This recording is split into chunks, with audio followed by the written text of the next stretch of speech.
اب یہ حضرت سخی شہباز قلندر رحمۃ اللہ علیہ کا عرس ہے.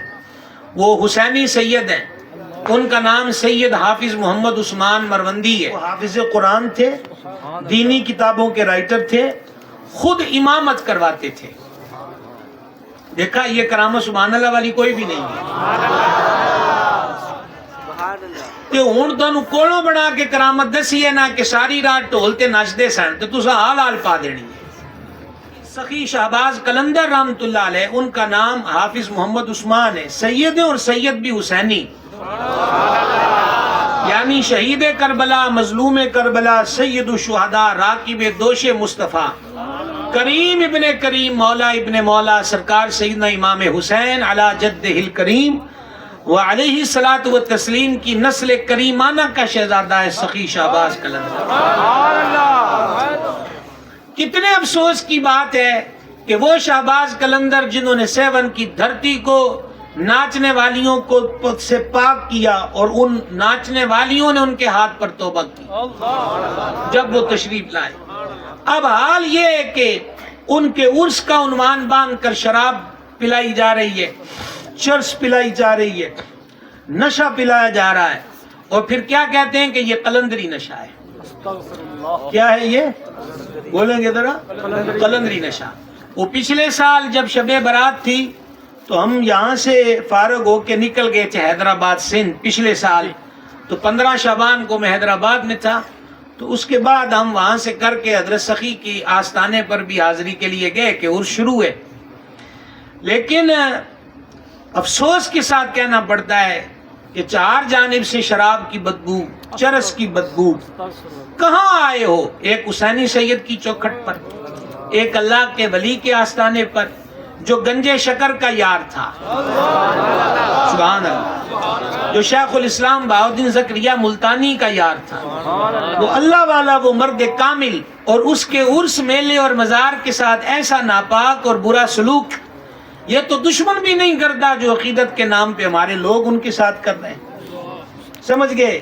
وہ کہا جی قلندری دمال پڑتی ہے تو مولوی جی توڑے کولوں بھی رہ نہیں ہونا.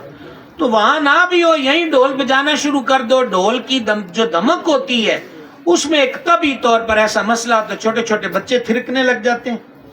یہ کوئی کرامت نہیں ہے. مجھے پتا ہے آپ آدھے بندے احتجاجن نہیں بولیں گے، تو نہ بھی بولیں تو بات پھر بھی یہی ہے. نہیں سمجھ میں آئی؟ نہ بھی بولو گے تو حقیقت پھر بھی یہی ہے. اور پھر کیا کرنا ہے کہ ان کے مزار شریف پر پاکستان بھر سے گانے والیاں ہائر کی جائیں، ان کی بکنگ کی جائے، ہاں جی، آنکھوں کا چسکا بھی پورا کیا جائے، اور مفت بروں کو چرس بھی پھر قلندر کے نام پہ ملے.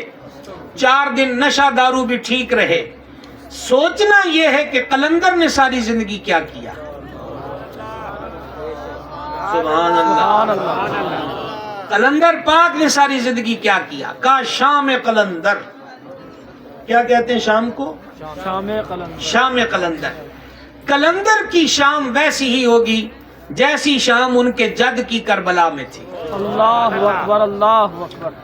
عاشورہ کی شب آل رسول کے خیموں سے ساری رات قرآن پڑھنے کی آواز آئی، سبحان اللہ، اللہ کے ذکر کی آواز آئی. یہ کیسے ہو سکتا ہے کہ ان کی نسل کریم کا شہزادہ ہے، اور شہزادہ بھی اتنا عالی مرتبت کہ جس کا نام عثمان خود مولا علی نے رکھا ہو. ان کی شام کسی اور رنگ اور طرز کی ہو جائے. ناراضگی کی ضرورت نہیں، خفگی کی ضرورت نہیں، ضد کی ضرورت نہیں. میں تو ماننے والوں کو مشورہ دے رہا ہوں کہ سخی شہباز کو مانو، پر ویسا مانو جیسا وہ چاہتے ہیں. جیسا بولیے گا ذرا، جیسا.